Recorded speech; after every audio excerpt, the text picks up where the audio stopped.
Episode 4ന്റെ part 2 start ചെയ്യുമ്പോൾ കാണിക്കുന്നത് നമ്മുടെ ലോയറും ബോമും കൂടി ഒരു കഫേയിൽ മീറ്റ് ചെയ്തിരിക്കുകയാണ് കേട്ടോ. അപ്പോൾ ഇവളാണെങ്കിൽ ഇവൾക്ക് കിട്ടിയ ആ ഒരു ലഞ്ച് ബോക്സിൽ ഇവൻ ഫുഡ് ഇട്ട് കൊടുത്തത് അത് കൊണ്ടുവന്നിട്ടുണ്ട് തിരിച്ചു കൊടുക്കാൻ വേണ്ടിയിട്ട്. പക്ഷേ അതിലൊന്നും തന്നെ ഇവള് കൊണ്ടുവന്നിട്ടില്ല. അതുകൊണ്ട് ഇവിടുത്തെ കോഫിയുടെ കാശ് അവള് കൊടുക്കാന്ന് പറയാണ്. രണ്ടുപേരും സംസാരിച്ച് വരുമ്പോൾ ഇവരുടെ ഫേവറേറ്റ് ടൈപ്പ് ഓഫ് കോഫിയൊക്കെ സെയിം ആട്ടോ. രണ്ടുപേരും ഭയങ്കര ഫ്രണ്ട്ലി ആവുകയാണ് നമ്മുടെ ബോമും ലോയറും. ഇതൊക്കെ കേട്ടിട്ട് ഇവരെ വാച്ച് ചെയ്തുകൊണ്ട് നമ്മുടെ നായകനും കുറച്ച് നീങ്ങി അങ്ങിരിക്കുന്നുണ്ട് കേട്ടോ.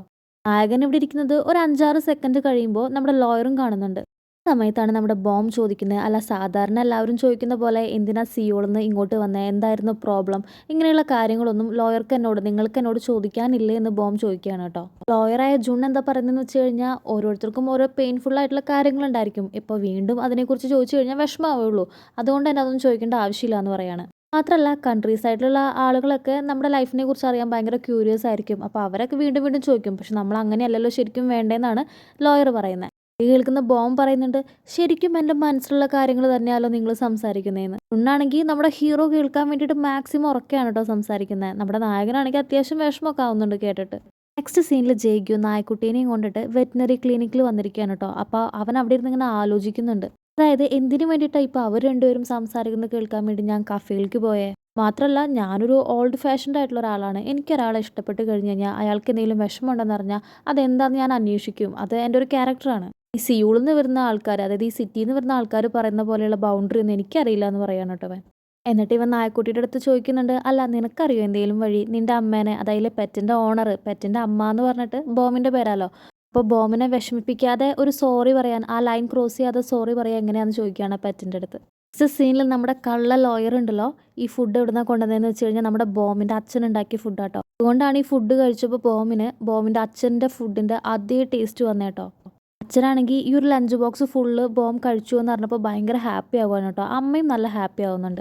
എന്നപ്പോൾ പറയാണ്, നിങ്ങൾ ചോദിച്ച എല്ലാ കാര്യങ്ങളും ഞാൻ ചെയ്തു തന്നു. അപ്പോൾ ഇനി എനിക്കൊരു കാര്യം അറിയണം, എന്തുകൊണ്ടാണ് നിങ്ങളോടൊന്നും പറയാതെ ബോം ഇവിടുന്ന് നാട് വിട്ടുപോയെന്ന് ചോദിക്കുകയാണ്. അപ്പോൾ കാര്യം എന്താണെന്ന് വെച്ച് കഴിഞ്ഞാൽ മുമ്പ് ഇവള് വർക്ക് ചെയ്ത സ്ഥലത്ത് ആ ഒരു പാരൻറ്റ് വന്നിട്ട് ഇവളെ അടിച്ചല്ലോ. അപ്പോൾ ഇവൾക്ക് കംപ്ലൈൻറ്റ് കൊടുക്കണമെന്നുണ്ടായിരുന്നു, കാരണം ഇവൾ ഇന്നസെൻ്റ് ആണ്.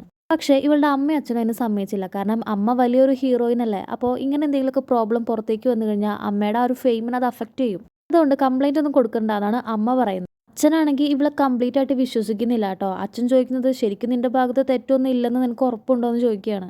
അപ്പോൾ ബോം അച്ഛനോടും അമ്മയോടും പറയുന്നുണ്ട്, ഇങ്ങനെ ഒരു കാര്യം ഇപ്പം നമ്മൾ ഒളിപ്പിച്ച് കഴിഞ്ഞാൽ പിന്നീട് ഇത് പുറത്തേക്ക് കൊണ്ടുവരാനൊക്കെ ഭയങ്കര ബുദ്ധിമുട്ടായിരിക്കും. പാരൻറ്റിൻ്റെ കൂടെ അഫെയർ ഉണ്ടായിരുന്ന ടീച്ചർ എന്നൊരു പേര് ഇവൾക്ക് വീഴും. അത് പിന്നെ ലൈഫ് ലോങ് ഉണ്ടാവും, മാറി കിട്ടില്ല എന്നൊക്കെ ഇവൾ അച്ഛനോടും അമ്മയോടും പറയുന്നുണ്ട്. പക്ഷേ ഇവർ രണ്ടുപേരും ഇവളെ ട്രസ്റ്റ് ചെയ്യുന്നില്ല. എന്നിട്ട് ഈ സെലിബ്രിറ്റി ആയ അമ്മ ജുണ്ണിൻ്റെ അടുത്ത് പറയുന്നുണ്ട്, ഞാൻ എന്തുകൊണ്ടാണ് അന്ന് കംപ്ലൈൻറ്റ് കൊടുക്കേണ്ടതെന്ന് പറഞ്ഞത് വെച്ച് കഴിഞ്ഞാൽ എൻ്റെ മകളാണ്, അതായത് ഒരു സെലിബ്രിറ്റിയുടെ മകളാണ്. നാട്ടിലേക്ക് എത്തുമ്പോൾ ഇത് കറക്റ്റ് കാര്യങ്ങളൊന്നും നാട്ടുകാർക്ക് അറിയില്ല. പബ്ലിക്കിൻ്റെ ഇടയിലേക്ക് ഇങ്ങനെ ഒരു ന്യൂസ് എത്തിക്കഴിഞ്ഞ് കഴിഞ്ഞാൽ ഇതിൽ റൈറ്റ് ഏതാ റോങ് ഏതാണെന്നൊന്നും അവർ അന്വേഷിക്കാൻ നിൽക്കില്ല. ജഡ്ജ്മെൻറ്റ് മാത്രമേ ഉണ്ടാവുള്ളൂ എന്നാണ് അമ്മ പറയുന്നത്. അച്ഛൻ എന്നിട്ട് പറയുന്നുണ്ട്, ഞാൻ അന്ന് അവളെ ട്രസ്റ്റ് ചെയ്യണമായിരുന്നു, അവളോട് അങ്ങനെ ഒരു ക്വസ്റ്റ്യൻ ഒന്നും ഞാൻ ചോദിക്കാൻ പാടില്ലായിരുന്നു, തെറ്റ് എൻ്റെ ഭാഗത്തുണ്ടെന്നാണ് അച്ഛൻ പറയുന്നത്. എന്തായാലും ഇതൊക്കെ കേട്ട് കഴിഞ്ഞപ്പോൾ നമ്മുടെ ലോയറായ ജുണ്ണിന് അവളുടെ സിറ്റുവേഷൻ മനസ്സിലാക്കാൻ പറ്റുന്നുണ്ട്. എന്നിട്ട് ബോമിൻ്റെ അച്ഛൻ ബോം മുൻപ് കളക്ട് ചെയ്ത് വെച്ച് കഴിഞ്ഞാൽ, അതായത് ഈ കേസ് ഫയൽ ചെയ്യാൻ വേണ്ടി അവൾ ഒരുപാട് എവിഡൻസ് കളക്ട് ചെയ്തിരുന്നു. ആ ഫയൽസ് ഒക്കെ എടുത്തിട്ട് നമ്മുടെ ലോയറിന് കൊടുക്കുകയാണ് കേട്ടോ. അതായത് ഇപ്പോൾ ബോമിനെ കണ്ടുപിടിച്ച സ്ഥിതിക്ക് ഈ കേസ് വീണ്ടും സ്റ്റാർട്ട് ചെയ്യണമെന്ന് പറയാണ്. എന്നാൽ മാത്രമേ ഞങ്ങൾക്ക് ഞങ്ങളുടെ പഴയ ബോമിനെ തിരിച്ചു കിട്ടുമെന്ന് തോന്നുന്നു പറയാണ് അച്ഛൻ. നെക്സ്റ്റ് സീനിൽ പാരൻസ് ടീച്ചേഴ്സ് മീറ്റിംഗ് ആണ് കേട്ടോ നടക്കുന്നത്, ഈ സ്പോർട്സ് ഫെസ്റ്റിവലിനെ കുറിച്ച് ഡിസ്കസ് ചെയ്യാൻ വേണ്ടി. ജയ്ഗു ഇപ്പോൾ പ്രിൻസിപ്പളിൻ്റെ അടുത്ത് ചോദിക്കുന്നുണ്ട്, അല്ല ഇവിടെ പാരൻസ് മാത്രമല്ലേ ആവശ്യമുള്ളൂ, അൺഒഫീഷ്യൽ ആയിട്ടുള്ള ആൾക്കാർ എന്തിനാന്ന്. അതായത് വേറെ ഒന്നുമല്ല, പാരൻസിൻ്റെ കൂട്ടത്തിൽ നമ്മുടെ ജുൺ വന്നിരിക്കുന്നുണ്ട് കേട്ടോ. ജുൺ ഒരു ലോയർ ആയതുകൊണ്ട് തന്നെ എഴുന്നേറ്റ് നിന്ന് പറയുന്നുണ്ട്, ഞാൻ നിങ്ങളുടെ സ്കൂളിൻ്റെ എല്ലാതും വായിച്ചു നോക്കി, അതിൽ എൻ്റെ പാരൻസിന് വരാൻ പറ്റാത്തത് കാരണമാണ്, അതായത് സെജിൻ്റെ പാരൻസിന് വരാൻ പറ്റാത്തത് കൊണ്ടാണ് ഞാൻ പറഞ്ഞത്. അങ്ങനെ ഒരു ലീഗലി അതൊരു പ്രോബ്ലം അല്ലാന്ന് ഞാൻ നിങ്ങളുടെ ഡയറിയിൽ വായിച്ചു, അപ്പോൾ കുഴപ്പമൊന്നുമില്ലല്ലോ എന്ന് പറയാണ് കേട്ടോ.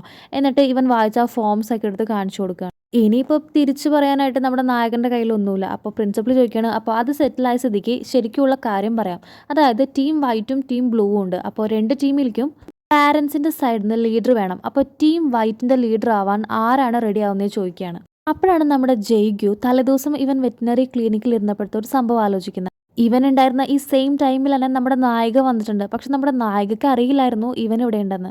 അങ്ങനെ ദേ ഇവിടെ വെച്ചിട്ട് നമ്മുടെ നായികയ്ക്ക് തലേ ദിവസം ഇവിടെ വന്നപ്പോൾ ഈ വൈറ്റ് ബോൾ ഇവിടെ മിസ്സായിട്ടുണ്ടായിരുന്നു. ആ വൈറ്റ് ബോൾ ഇവിടുന്ന് തന്നെ കിട്ടുകയാണ് കേട്ടോ. അപ്പോൾ നമ്മുടെ നായിക പറയുന്നുണ്ട്, "ഓ, ഈ വൈറ്റ് ബോൾ ഞാനിന്ന് ഡ്രോ ചെയ്തതാണ്. ഇത് ഇവിടെയാണല്ലോ വീണ് കിടന്നതെന്ന്" പറഞ്ഞിട്ട് ഇവൾ അതെടുത്ത് ബാഗിലിടുകയാണ് കേട്ടോ. അപ്പോൾ നമ്മുടെ നായകൻ വിചാരിക്കുന്നത് നമ്മുടെ നായിക വൈറ്റ് ഗ്രൂപ്പ് ആണെന്നാ. അതുകൊണ്ട് തന്നെ ആരുടെയും ഫോഴ്സ് ഒന്നുമില്ലാതെ ഇവൻ സ്വയം പറയാണ്, "ഞാൻ ടീം വൈറ്റിന്റെ ലീഡർ ആവാന്ന്" പറയാണ്. ടീം ബ്ലൂവിന്റെ ആരാവെന്ന് ചോദിച്ചു കഴിഞ്ഞാൽ നമ്മുടെ ജുൺ തന്നെയാവും കേട്ടോ. ജുൺ ടീം ബ്ലൂവിന്റെ ലീഡർ ആവണേനും ഒരു റീസൺ ഉണ്ട്. ഇവനും തലേദിവസം നമ്മുടെ നായകന്റെ അടുത്ത് സംസാരിച്ചല്ലോ. അപ്പോൾ ഓൾറെഡി സെജിന്റെ അടുത്ത് നിന്ന് അറിഞ്ഞിരുന്നു നമ്മുടെ ബോം ടീം ബ്ലൂ ആണെന്ന്. അത് ബോമിന്റെ അടുത്ത് ലോയർ ചോദിക്കുന്നുണ്ട്. പക്ഷെ അവള് കൺഫേം ആയി പറയുന്നതിന് മുൻപ് ഇവൻ വേറെ കാര്യങ്ങൾ പറഞ്ഞ് അതിലേക്ക് പോവാണ്. അതുകൊണ്ട് തന്നെ നമ്മുടെ ലോയർ വിചാരിക്കുന്നത് ടീം ബ്ലൂ ആണ് നമ്മുടെ നായക എന്നാണ് കേട്ടോ. അതുകൊണ്ടാണ് അവൻ പിന്നെ വൈറ്റ് വേണമെന്നൊന്നും പറഞ്ഞ് തല ഉണ്ടാക്കാതിരുന്നത് തന്നെ. അങ്ങനെ രണ്ട് ടീമിന്റെയും ലീഡർ സെറ്റായ സ്ഥിതിക്ക് നമ്മുടെ പ്രിൻസിപ്പൽ രണ്ടുപേരോടും ഒരു ഹാൻഡ് ഷേക്ക് ഒക്കെ കൊടുത്ത് നമുക്ക് ഈ ഒരു പരിപാടി, ഈ ഒരു സ്പോർട്സ് ഫെസ്റ്റിവൽ സ്റ്റാർട്ട് ചെയ്യാമെന്ന് പറയാണ്. അങ്ങനെ നെക്സ്റ്റ് സീനിൽ നമ്മുടെ നായകനാണെങ്കിൽ അവൻ്റെ ടീമിലുള്ള പിള്ളേർക്ക് ട്രെയിനിങ് കൊടുത്തുകൊണ്ടിരിക്കുകയാണ് കേട്ടോ. അപ്പോൾ ട്രെയിനിങ്ങിലൂടെയാണ് നമുക്ക് ഫസ്റ്റ് പ്രൈസ് നേടാൻ പറ്റുള്ളൂ എന്നാണ് അവൻ പറയുന്നത്. ഇവൻ്റെ നെഫ്യൂ ഈ ഒരു വൈറ്റ് ഗ്രൂപ്പിൽ തന്നെയാണ്. അപ്പോൾ നെഫ്യൂ പറയുന്നുണ്ട്, അതെ ഇവർക്കൊക്കെ ഉറക്കം വരുന്നുണ്ട്, നമുക്കിത് പിന്നെ നോക്കിയാൽ പോരെ, ഇങ്ങനെയൊക്കെ ചെയ്യണമെന്ന് ചോദിക്കുകയാണ്. അപ്പോൾ നായകൻ പറയുന്നുണ്ട്, പ്രാക്ടീസ് മസ്റ്റ് ആണെന്ന് പറഞ്ഞിട്ട് അവൻ്റെ മേത്ത് ഒരു നോട്ട് ഇടുകയാണ് കേട്ടോ. മാത്രമല്ല ഈ ഒരു ടീം വൈറ്റിൻ്റെ എല്ലാ പിള്ളേരോടും ഒരുമിച്ച് ഈ ഒരു കയറ് വലിക്കാനും പറയുന്നുണ്ട്. ഇവരുടെ സ്റ്റാമിനയൊക്കെ ഒന്ന് വർദ്ധിപ്പിക്കാൻ വേണ്ടിയിട്ടുള്ള ഒരു എക്സസൈസ് ആട്ടോ ഇത്. ഇത്രയും പിള്ളേരെ ഈ ഒരു കയറ് ഒരുമിച്ച് വലിച്ചിട്ടും നമ്മുടെ നായകന് ഒരടി പോലും അനക്കാൻ ഇവർക്ക് പറ്റുന്നില്ല കേട്ടോ. അവിടെ ഒരാൾ ഫിസിക്കലി എങ്ങനെ ഫിറ്റ് ആവണമെന്ന് ട്രെയിൻ ചെയ്യുമ്പോൾ ദേ ഇവിടെ നമ്മുടെ ജുൺ ആണെങ്കിൽ ഫിസിക്സ് കൊണ്ട് എങ്ങനെ നമ്മൾ വിൻ ചെയ്യണമെന്നാണ്, അതായത് വിസ്ഡം എങ്ങനെ യൂസ് ചെയ്യണമെന്നാണ് പറഞ്ഞു കൊടുക്കുന്നത്. ഇവർക്കൊക്കെ നന്നായി വിശന്നിരിക്കുകയാണ് കേട്ടോ. ഞങ്ങൾ എന്തെങ്കിലും പോയി കഴിച്ചിട്ട് വരാമെന്ന് പറഞ്ഞ് ഇവരൊക്കെ കൂടി എഴുന്നേൽക്കുന്ന സമയത്താണ് ഇവൻ പെട്ടെന്ന് തന്നെ ഒരു ട്രെൻഡിങ് ആയിക്കൊണ്ടിരിക്കുന്ന ഭയങ്കര വൈറലായിക്കൊണ്ടിരിക്കുന്ന ഡോണറ്റ്സ് വാങ്ങിക്കൊണ്ടിട്ടുണ്ട് പിള്ളേർക്ക് വേണ്ടിയിട്ട്. അതങ്ങ് കൊടുക്കുകയാണ് കേട്ടോ. ഇത് കണ്ടോടുകൂടി പിള്ളേരൊക്കെ ഭയങ്കര ഹാപ്പി ആവാണ്. മാത്രമല്ല ഡെയിലി ഈ ഒരു ക്ലാസ്സിന് വരുന്നവർക്ക് ഓരോ തവണയും ഡിഫറെൻറ്റ് ആയിട്ടുള്ള ഡെസേർട്ട്സോ എന്തെങ്കിലും ഇവൻ കൊണ്ടുവരുന്നു പറഞ്ഞിട്ടുണ്ട്. മാത്രമല്ല ജയിച്ചു കഴിഞ്ഞ് കഴിഞ്ഞാൽ വേറൊരു വെറൈറ്റി ആയിട്ടാണ് ഇവർക്ക് കൊടുക്കാൻ പോണത്. നെക്സ്റ്റ് സീനിൽ സ്കൂളിന്റെ ഫ്രണ്ടിൽ വെച്ച് രണ്ട് ടീമും കണ്ടുമുട്ടുകയാണ് കേട്ടോ. ശരിക്കും ഇതൊരു ചലഞ്ചായിട്ട് മനസ്സിൽ കൊണ്ടു നടക്കുന്നത് ഇവർ രണ്ടുപേരുമാണ് കേട്ടോ. രണ്ട് ലീഡേഴ്സും നല്ല രീതിയിൽ പരസ്പരം വെല്ലുവിളിക്കുന്നുണ്ട് കേട്ടോ. ഈ സമയത്താണ് നമ്മുടെ സെജിൻ ഒരു ആക്ഷൻ കാട്ടിയിട്ട് നമ്മുടെ നെഫ്യൂവിനോട് അപ്പുറത്തേക്ക് വരാൻ പറയുന്നത്. അങ്ങനെ ഇവർ രണ്ടുപേരും മാറി നിന്ന് സംസാരിക്കുക കേട്ടോ. സെജിൻ വിചാരിച്ചു വെച്ചിരിക്കുന്നത് നമ്മുടെ നെഫ്യൂ പറഞ്ഞിട്ടാണ് ഇവന്റെ അങ്കിള് ഇത്രയും ഇൻവോൾവ്മെന്റ് കാണിക്കുന്നത് ഈ ഒരു സ്പോർട്സ് ഫെസ്റ്റിവലിൽ. അതുകൊണ്ട് തന്നെ നീ പറഞ്ഞിട്ടാണോ നിന്റെ അങ്കിൾ ഇത്രമാത്രം എഫോർട്ട് ഇടുന്നത് നിങ്ങളുടെ ടീം ജയിക്കാൻ വേണ്ടിയിട്ടെന്ന് ചോദിക്കുകയാണ്. അപ്പോൾ ഇവൻ പറഞ്ഞിട്ടുണ്ട്, ഞാൻ അങ്കിളിനോട് ഒരു 100 പ്രാവശ്യം ഇന്ന് കാലത്ത് വരെ പറഞ്ഞു വേണ്ടാന്ന്. എൻ്റെ അങ്കിൾ ഒരു തീരുമാനം എടുത്താൽ പിന്നെ എന്നെ കൊണ്ടൊന്നും ചെയ്യാൻ പറ്റില്ല, അങ്ങേര് സ്വയം വിചാരിക്കണം എന്ന് പറയാണ്. അപ്പോൾ സെജിൻ തീരെ വിചാരിക്കുന്നില്ല ഇവൻ തന്നെ ഇവൻ്റെ അങ്കിളിൻ്റെ അടുത്ത് ഇതിൽ പാർട്ടിസിപ്പേറ്റ് ചെയ്യണ്ടെന്ന് പറയുന്നത്. അതുകൊണ്ട് തന്നെ ഇവൻ അങ്കിളിനോട് പറഞ്ഞു ഇതിൽ പങ്കെടുക്കണ്ടെന്ന് പറഞ്ഞു എന്ന് കേട്ടപ്പോൾ സെജിൻ ചോദിക്കുകയാണ്, ശരിക്കും നീ ഗുഡാണോ ഈവിളാണോ? നീ എന്നെ ഹെൽപ്പ് ചെയ്യുന്ന പോലെ എനിക്ക് തോന്നാറുണ്ട്, ചില സമയത്ത് നീ എന്നെ ക്രഷ് ചെയ്യുന്ന പോലെയും തോന്നാറുണ്ട്. സത്യത്തിൽ നീ എന്താ ഉദ്ദേശിക്കണേന്ന് നമ്മുടെ സെജിൻ മൊത്തത്തിൽ കൺഫ്യൂസ്ഡ് ആയിട്ട് ചോദിക്കുകയാണ്. ഇവളെ സപ്പോർട്ട് ചെയ്യണോ അതോ അല്ലേ എന്ന് ചോദിക്കുകയാണ്. അങ്ങനെ നമ്മുടെ നായകനാണെങ്കിൽ നായക്കുട്ടീനെ കളിപ്പിക്കാൻ വേണ്ടി വരുമ്പോൾ അവിടെ ഓൾറെഡി നമ്മുടെ നായിക വന്നിട്ടുണ്ട്. അങ്ങനെ രണ്ടുപേരും കൂടി ഒരുമിച്ചിരുന്നതിനെ കളിപ്പിക്കുകയാണ് കേട്ടോ. കളിപ്പിച്ചുകൊണ്ടിരിക്കുമ്പോൾ രണ്ടുപേരും നല്ല ഹാപ്പി ആയി ചിരിക്കുന്നുണ്ട് കേട്ടോ. പെട്ടെന്ന് തന്നെ രണ്ടുപേരും എന്താ ആലോചിച്ചെന്ന പോലെ ചിരി നിർത്തുന്നുണ്ട്. എന്നിട്ട് നായക്കുട്ടിയുടെ അടുത്ത് പറയുന്നുണ്ട്, അതെ ഞാൻ പോവാ കേട്ടോ, നീ നിന്റെ ഡാഡിന്റെ അടുത്ത് പറയുന്നു പറയാണ്. അപ്പോൾ ഡാഡ്, അതായത് നമ്മുടെ നായകൻ തിരിച്ച് നായക്കുട്ടിയുടെ അടുത്ത് പറയുന്നുണ്ട്, അവളുടെ അടുത്ത് നീ ചോദിക്ക് ഇപ്പോൾ വീട്ടില് മറ്റേ കടന്നൽ വരാറുണ്ടോന്ന്. ഇതിന് മറുപടിയായിട്ട് നായക്കുട്ടിയുടെ അടുത്ത് തന്നെ അവള് പറയുന്നുണ്ട്, ഇപ്പൊ കടന്നലൊന്നും വീട്ടിൽ വരാറില്ല എന്ന് കേട്ടോ. അതായത് രണ്ടുപേരും പിണക്കം പിടിച്ചിരിക്കുന്ന പോലെ പരസ്പരം ഫേസ് ടു ഫേസ് സംസാരിക്കാതെ നായക്കുട്ടിയുടെ അടുത്താണ് പറഞ്ഞുകൊണ്ടിരിക്കുന്നത്. എന്നിട്ട് നമ്മുടെ നായകൻ ഈ പപ്പിയുടെ അടുത്ത് പറയുന്നുണ്ട്, അതെ നിന്റെ അച്ഛന് ചിലപ്പോൾ അധികം സെൻസ് ഒന്നും ഉണ്ടാവില്ല, ഞാൻ മോശമായിട്ടും തെറ്റായിട്ടൊന്നും വിചാരിച്ചിട്ടില്ല എന്ന് നിന്റെ അമ്മേനോട് പറഞ്ഞേക്ക് എന്ന് പറയാണ് കേട്ടോ. ഇതിന് ചെറിയൊരു കൗണ്ടർ പോലെ അവളും തിരിച്ച് സംസാരിക്കുന്നുണ്ട്.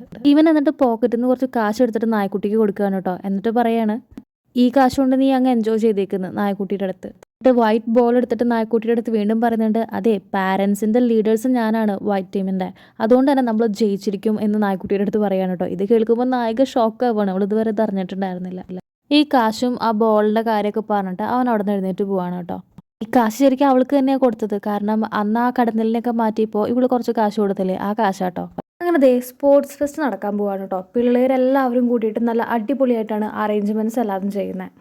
വീട്ടിലാണെങ്കിൽ ജേഗ്യു ഫുഡൊക്കെ നല്ല അടിപൊളിയായിട്ട് പ്രിപ്പയർ ചെയ്തുകൊണ്ടിരിക്കുന്ന സമയത്താണ് നെഫ്യൂ അങ്ങോട്ട് വരുന്നത് കേട്ടോ. കുറേ നേരമായിട്ട് ഇവൻ്റെ അടുത്ത് ചുറ്റിപ്പറ്റി നിൽക്കുന്ന കാണുമ്പോൾ ഇവൻ ചോദിക്കുന്നുണ്ട്, അല്ല നിനക്ക് എന്താ വേണ്ടേ, ഇനിയിപ്പോൾ പോക്കറ്റ് മണി എങ്ങാനും കൂടുതൽ വേണോ ചോദിക്കുകയാണ്. അപ്പോൾ നെഫ്യൂ പറയുന്നുണ്ട് അതൊന്നുമല്ല, സ്പോർട്സ് ഫെസ്റ്റിന് അങ്കിളിന് വരാതിരിക്കാൻ പറ്റുമോ എന്ന് ചോദിക്കുകയാണ്. ഇത് കേൾക്കുമ്പോൾ അങ്കിളൊന്ന് ഞെട്ടുന്നുണ്ട്. അങ്കിൾ ചോദിക്കുന്നുണ്ട്, അല്ല ഈയിടെയായിട്ട് നീ എന്താ ഇങ്ങനെയൊക്കെ ബിഹേവ് ചെയ്യണം, നിനക്ക് എന്ത് പറ്റി, സ്പോർട്സിൻ്റെ കാര്യം പറയുമ്പോൾ നിനക്ക് തീരെ ഇഷ്ടമില്ലല്ലോ എന്ന് ചോദിക്കുകയാണ്.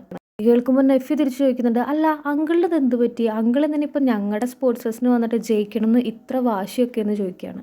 ഇങ്ങനൊരു മറുചോദ്യം അങ്കിളും പ്രതീക്ഷിച്ചില്ല. ഇതൊരു ഓപ്പർച്യൂണിറ്റി അല്ലേ, ഓപ്പർച്യൂണിറ്റി കിട്ടുമ്പോൾ നമ്മൾ യൂസ് ചെയ്യണമെന്നാണ് അങ്കിൾ പറയുന്നത്. അങ്കിൾ വീണ്ടും ഒന്ന് പറയുന്നുണ്ട്, അതായത് നല്ല രീതിയിൽ നമുക്ക് സ്റ്റാമിന ഉണ്ടെങ്കിൽ നന്നായിരുന്നു പഠിക്കാൻ പറ്റും എന്നൊക്കെ ഇങ്ങനെ പറഞ്ഞ് ഒപ്പിക്കാൻ നോക്കുന്നുണ്ട്. പക്ഷെ നടക്കുന്നില്ല.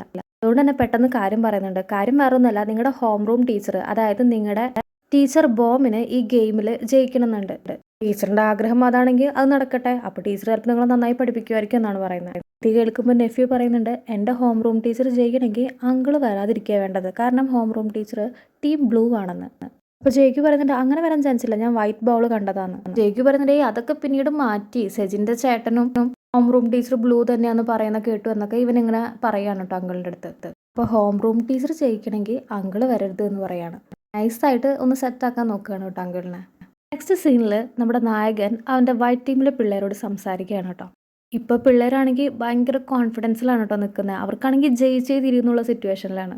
നമ്മുടെ ജയ്ഗു പറയുന്നുണ്ട്, വിജയവും തോൽവിയും എന്നല്ല നമ്മൾ നോക്കുന്നത്, പാർട്ടിസിപ്പേഷനാണ് ഇമ്പോർട്ടൻറ്റ്. നിങ്ങൾ അത്യാവശ്യം നല്ല രീതിയിൽ തന്നെ റെസ്റ്റും എടുക്കണം എന്ന് പറയാണ്. അതുകൊണ്ട് തന്നെ ജയിക്കണം എന്ന ഒബ്സഷൻ മാറ്റി വെച്ചിട്ട് ഈ ഫെസ്റ്റിവൽ അങ്ങോട്ട് എൻജോയ് ചെയ്യാൻ പറയാണ് പിള്ളേരുടെ അടുത്ത്. അപ്പോഴാണ് ഇവൻ അപ്പുറത്ത് നിൽക്കുന്ന നമ്മുടെ ബ്ലൂ ടീമിനെ കാണുന്നത് കേട്ടോ. അങ്ങനെ രണ്ട് ലീഡേഴ്സും തമ്മിൽ സംസാരിക്കുകയാണ്. ജയ്ഗു എന്താ പറഞ്ഞതെന്ന് വെച്ച് കഴിഞ്ഞാൽ, സ്റ്റാമിന ഫുൾ ടൈം കീപ്പ് ചെയ്യണം, ടയേർഡ് ആവാൻ പാടില്ല. അതായത് ബ്ലൂ ടീം ജയിക്കണം എന്ന രീതിയിലാട്ടോ പറയുന്നത്. ഇത് കേൾക്കുമ്പോൾ നമ്മുടെ ലോയറും ഒന്ന് ഞെട്ടുന്നുണ്ട്. അതേസമയം സെജിനും നെഫ്യൂ ആണെങ്കിൽ കുറച്ചങ്ങോട്ട് നീങ്ങി സംസാരിക്കുകയാണ് കേട്ടോ. അപ്പോൾ സെജിൻ്റെ അടുത്ത് നെഫ്യൂ എന്താ പറഞ്ഞതെന്ന് വെച്ച് കഴിഞ്ഞാൽ, നീ നാളെ ചോദിച്ചില്ലേ ഞാൻ ഗുഡാണോ ഈവിളാണോ എന്ന്, അതിനുള്ള ഉത്തരം ഈ സ്പോർട്സ് ഫെസ്റ്റിവൽ കഴിയുമ്പോൾ നിനക്ക് കിട്ടുന്നതാണ് കേട്ടോ നെഫ്യൂ നമ്മുടെ സെജിൻ്റെ അടുത്ത് പറയുന്നത്. അതേസമയം ജയ്ഗു ആണെങ്കിൽ ജുണിൻ്റെ അടുത്ത് പറയുന്നുണ്ട്, ഞാൻ പാർട്ടിസിപ്പേറ്റ് ചെയ്യുന്നില്ല എന്ന്. ജുണ്ണാണെങ്കിൽ വിചാരിക്കുന്നുണ്ട് ഇവനിതിപ്പോൾ എന്താ പറ്റിയെന്ന്. ജയ്ഗു ഇപ്പോൾ വീണ്ടും പറയുന്നുണ്ട്, ഇനി എങ്ങാനും ഞാൻ ഈ ഗെയിമിൽ പാർട്ടിസിപ്പേറ്റ് ചെയ്ത് കഴിഞ്ഞാൽ അടുത്ത മിലിറ്ററിയിൽ ഞാൻ വീണ്ടും ജോയിൻ ചെയ്യും. ബാർബിക്യൂ കഴിക്കുന്ന പ്ലേസസിലൊന്നും ഞാൻ ബാർബിക്യൂ കഴിക്കില്ല, വെജിറ്റബിൾസ് മാത്രമേ കഴിക്കുള്ളൂ. മാത്രമല്ല ജീവിതകാലം മുഴുവൻ നിന്നെ ഞാൻ ഹണി എന്ന് വിളിക്കുമെന്നാണ് പറയുന്നത്. അതായത് എന്തൊക്കെ സംഭവിച്ചാലും ഈ സ്പോർട്സ് ഫെസ്റ്റിവലിന് ഇവൻ പാർട്ടിസിപ്പേറ്റ് ചെയ്യില്ലെന്നാണ് നമ്മുടെ ജൂണിൻ്റെ അടുത്ത് പറയുന്നത്. എന്നിട്ട് ബ്ലൂ വിൻസ് എന്നും പറയുന്നുണ്ട്. അപ്പോഴാണ് നമ്മുടെ ഹോം റൂം ടീച്ചറിൻ്റെ എൻട്രി. അവളാണെങ്കിൽ ഏത് ടീമാണെന്ന് ഇവർക്ക് രണ്ടുപേർക്കും മനസ്സിലാവാത്ത പോലെയാണ് കേട്ടോ. ഒരു യെല്ലോ ഹൂഡീസാണ് ഇട്ടിരിക്കുന്നത്. രണ്ടുപേരും വിചാരിക്കുന്നുണ്ട്, അല്ല ഇവള് ബ്ലൂ അല്ലേ, അല്ല വൈറ്റ് അല്ലേ, ഇങ്ങനെ മാറി മാറി വിചാരിക്കുകയാണ് കേട്ടോ. അപ്പോഴാണ് ഇവള് നേരെ അടുത്തേക്ക് വന്നിട്ട് ആ സിപ്പർ അങ്ങ് ഊരുന്നത്. അപ്പോൾ അതേ നോക്കുമ്പോൾ ടീം വൈറ്റ് ആണ്. അവളാണെങ്കിൽ രണ്ട് കൈ ഉയർത്തിയിട്ട് ടീം വൈറ്റിനെ അങ്ങ് സപ്പോർട്ട് ചെയ്യാൻ കേട്ടോ. ടീം വൈറ്റ് ലെറ്റ്സ് വിൻ എന്ന് പറയാണ്. ഇവള് ഈ വൈറ്റ് ടീമാണെന്നുള്ളത് നമ്മുടെ നെഫ്യൂയും സെജിനും സൈഡിൽ നിന്ന് കാണുന്നുണ്ട് കേട്ടോ. അപ്പോൾ വീഡിയോ ഇഷ്ടമായെങ്കിൽ ലൈക്ക് ചെയ്യുക, സബ്സ്ക്രൈബ് ചെയ്യുക, കമൻറ്റ് ചെയ്യുക. താങ്ക്